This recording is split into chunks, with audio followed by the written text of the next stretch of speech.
लिव्हरचा त्रास होता ना? काय होता त्रास? एकदम विकनेस झाला. अच्छा, जॉन्डिस झालं. अच्छा, तुमचे आधीचे रिपोर्ट जे आहेत ब्लडचे त्याच्यामध्ये एसजीपीटी बरंच वाढलेलं होतं ना? ते किती होतं साधारण? 200 वगैरे होतं ते. आता बघा हे कम्प्लीट नॉर्मल आलं. SGPT SGOT 10.2 12.9. अल्कलाइन फॉस्फेट हे सगळं नॉर्मल आलंय तुमचं. हे तिन्ही पण वाढलेले होते पॅरामीटर्स. हे तर 200 झाले होते.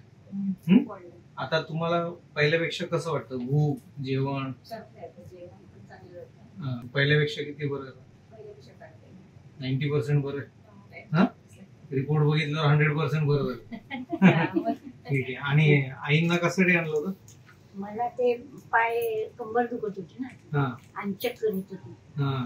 बरं झालं चक्कर बरी झाली, कमर दुखायचं बंद झालं. बरं. आता मग दोघांना सुट्टी ट्रीटमेंटला. ठीक आहे.